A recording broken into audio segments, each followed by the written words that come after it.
मालिक एक कपूर की तरह होता है। कपूर सफेद होता है और सफेद शांति का प्रतीक है। अच्छे व्यवहार का मालिक एक कपूर है जो जलने से पहले भी खुशबू देता है और जलने के बाद भी खुशबू छोड़ कर जाता है। अच्छे व्यवहार का मालिक एक गुलाब के फूल की तरह होता है सज्जनों, जब खिलता है तब भी खुशबू देता है और मुरझाने के बाद भी अपनी खुशबू छोड़ कर जाता है। तो जीवन में जब भी कुछ करना है अच्छे व्यवहारता का मालिक बने, परोपकार का बनो।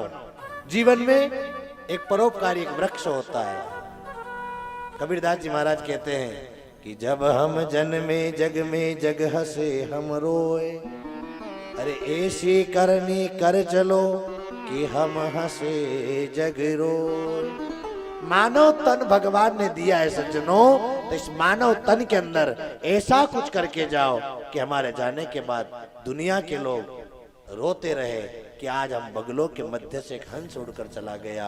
आज हमारा कोई खास, हमारा प्रिय, हमारा प्रेमी जन हमसे छोड़कर चला गया। महाराज हमारे जाने पर जनता दुख मनाए तो समझ लेना हमें स्वर्ग की प्राप्ति हुई है, और हमारे जाने पर लोग खुशियां मनाए मन ही मन तो समझ लेना कहीं न कहीं नरक की यात्रा चली गई।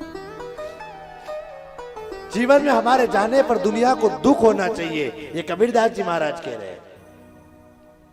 वृक्ष की भांति परोपकारी बनो। स्वार्थ के लिए दुनिया जीती है।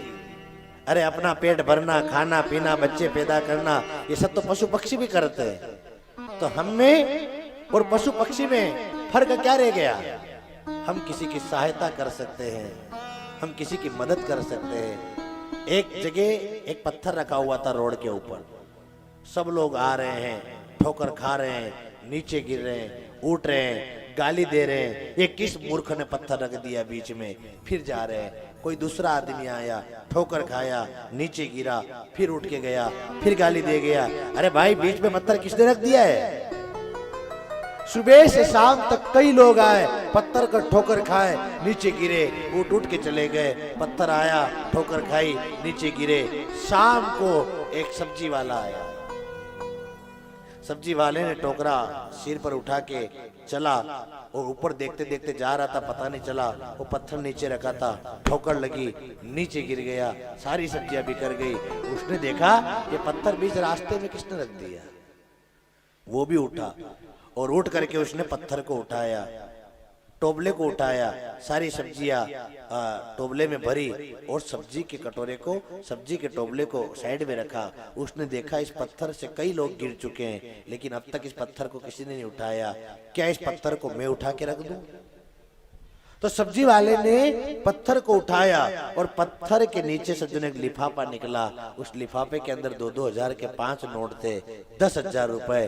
बोले दूसरों की मदद करने वाले को धार्मिक ट्रस्ट अपनी तरफ से दान देता है। पत्थर सुबह से रखा था, कईयों ने ठोकर खाए, लेकिन ठोकर खाने के बाद किसी ने पत्थर नहीं उठाया। वो महाराज देखा जा रहा था कि इतने लोगों में, सबके बीच में, अंतःकरण में, हृदयस्थ में प्रेम किसके है?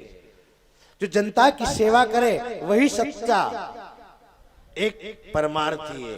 स्वार्थी दुनिया हो सकती है, परमार्थी मानव होता है। और मानव के जीवन में परमार्थ का बोध तो उसको होना चाहिए कि मैं अपने लिए क्या करूं, दूसरों के लिए क्या करूं। और जीवन में आए हैं तो समाज के लिए हमें कुछ करके जाना है। जीवन में आए हैं तो संसार के लिए कुछ करके जाना है। खाया पिया, मकान बनाया, ये सब तो एक चिड़िया भी कर लेती है सज्जनों। हमें बढ़ना है तो हमें इस प्रकार से जीवन में अपने को, किसी को गुरु बनाना है तो एक वृक्ष को गुरु बना लो। वृक्ष खुद खड़ा रहता है लेकिन शरण में आने वाले को बिठाता है। अपने जीवन को बनाना है तो एक वृक्ष की भांति बनाओ। वृक्ष खुद खड़ा रहता है, शरण में आने वाले को बिठाता है। वृक्ष खुद धूप में खड़ा रहता है लेकिन शरण में आने वाले को धूप नहीं लगने देता। वृक्ष खुद लोगों के पत्थर खाता है लेकिन संसार के लोगों को फल देता है, फूल देता है।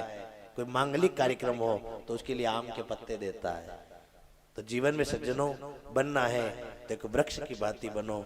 और जीवन में जब हम वृक्ष की भांति बन जाते हैं, एक वृक्ष की तरह परोपकारी बन जाते हैं, तो संसार सज्जनों, अगर आपके अंदर कुछ है, कोई आपकी बुराई करे नहीं, डरना मत। बुराई वही लोग करते हैं जो आपकी बराबरी नहीं कर पाते। बुराई वही लोग करते हैं जो बराबरी नहीं कर पाते। और बुराई करने वालों से कभी डरना नहीं चाहिए। जो हमारी निंदा करते हैं ना, पूज्य स्वामी जी महाराज कहते हैं कि जो हमारी निंदा करता है ऐसे व्यक्ति से हमेशा बहुत नजदीकी बना के रखनी चाहिए। क्यों? क्योंकि निंदा करने वाला व्यक्ति हमारे पाप को लेता है और प्रशंसा करने वाला पुण्य को लेता है। तो आपको क्या चाहिए? आपको अपने जीवन से पापों को निकालना है या पुण्य को निकालना है? कोई निंदा करने वाला व्यक्ति हो तो उसको अपने प्लाट के बगल में, अपने मकान के बगल में जगह दिला दो, ताकि जीवन पर्यंत हमारी निंदा करता रहे। निंदा करने से हमेशा पाप लगता है, तो क्यों हमें किसकी निंदा करनी चाहिए? लोग आम के पौधे के ऊपर पत्थर फेंकते हैं। एक दिन संसार में बहुत लोग हैं साहब, आप सबके सामने झुक रहे हो, सबके लिए अच्छा कर रहे हो, तो दुख आपके जीवन में ही आएगा। यह आपने देखा होगा। आप कितना ही भजन करो, कितनी कथा करो, भगवान के जितने भक्त हुए हैं, भगवान के भक्तों से ज्यादा दुख किसी के पास नहीं आता है। और कसम, वो आदमी कभी नाम नहीं ले भगवान रन मेरे आज दिन तक कभी कहीं नहीं बगड़ियो, मेरे मातो नहीं दुखे कभी ने, मु रोज मारा फिर मारे दुख कभी बाजू नहीं जाई रहो। सज्जनों, ये हमेशा ध्यान रखना कि आप एक आम हो और उंगली उसी के ऊपर उठेगी जिसके अंदर कुछ है। आम के अंदर पत्ते हैं, फूल है, फल है, तो संसार उंगली आम के ऊपर उठाएगा। मैंने बताओ, बावर हमें कोई देखे कि बावर पे कोई उंगली बताएंगे कि वाह वाह कही है विशेषता? बावर के अंदर कुछ नहीं है, इसलिए लोग नाम लेना पसंद नहीं कर रहे। कोई आपकी निंदा करे तो ये सोचना, अरे महाराज मैं बहुत अनमोल हूँ, कम से कम कुछ है इसलिए लोग मेरी निंदा कर रहे हैं। अगर मेरे अंदर कुछ नहीं होता तो लोग तो राम राम भी नहीं करते। तो जीवन में इन चीजों से पूज्य मुरारी बापू कहते कि कथा के अंदर लाखों लोग बैठते, तो ये आवश्यकता नहीं है कि वो लाखों लोग मेरी प्रशंसक होंगे। उन 1 लाख में से 75,000 लोग मेरे निंदक होंगे। कितने? 75% लोग जो है वो महाराज मेरे निंदक है।